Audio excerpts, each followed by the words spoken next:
तो वहीं बड़ी खबर जम्मू कश्मीर के राजौरी से, जहां राजौरी में दहशतगर्दों और फौज के बीच एनकाउंटर अभी भी जारी है। सर्च ऑपरेशन के दौरान फौज पर दहशतगर्दों ने फायरिंग की थी। दोनों तरफ से फायरिंग हुई।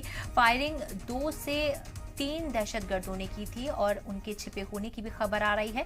सिक्योरिटी फोर्सेस ने इलाके का पूरी तरीके से घेराबंद कर दिया है, जहां सोमवार से फौज और दहशतगर्दों के बीच एनकाउंटर जारी है। तो ताजा जानकारी सामने आ रही है कि 2 से 3 दहशतगर्द छिपे हो सकते हैं, जिन्हें फौज ने घेर लिया है। दरअसल सोमवार को सर्च ऑपरेशन के दौरान दहशतगर्दों ने फौज पर फायरिंग कर दी थी, जिसके बाद फौज लगातार दहशतगर्दों को मुंहतोड़ जवाब दे रही है।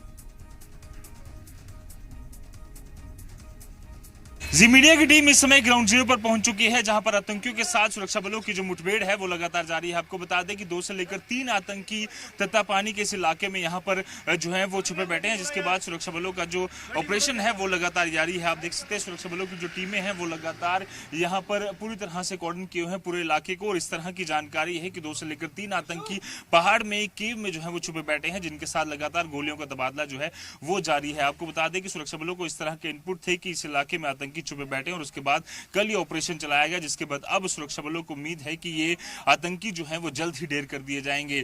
साफ तौर पर जम्मू कश्मीर पुलिस, इसके अलावा इंडियन आर्मी और सीआरपीएफ के जो जवान हैं वो जगह जगह पर इस पूरे ऑपरेशन को कंडक्ट कर रहे हैं और उम्मीद है कि इसमें बड़ी कामयाबी जल्द ही हासिल होगी और जो आतंकी हैं उन्हें जल्द से जल्द ढेर कर दिया जाएगा। आपको बता दें कि 11 आतंकी जो है वो इन्फिल्ट्रेट करते हुए राजौरी और पुंछ के इलाके में मार गिराए गए हैं। इसके अलावा 13 आतंकी अलग अलग ऑपरेशंस में सुरक्षा बलों द्वारा ढेर कर दिए गए हैं। तो साफ तौर पर सुरक्षा बल पिछले काफी समय से जो आतंकियों के खिलाफ एंटी टेरर ऑपरेशन चलाया है उसमें बड़ी कामयाबियां जो है वो हासिल हो रही हैं और उम्मीद है कि इस ऑपरेशन में भी 2 से लेकर 3 आतंकी जो छुपे बैठे हैं वो जल्द से जल्द ढेर कर सुरक्षा बलों को एक बड़ी कामयाबी यहां पर हासिल होगी। वीडियो जर्नलिस्ट मानी केनी के साथ जतपुर आजी मीडिया राजौरी।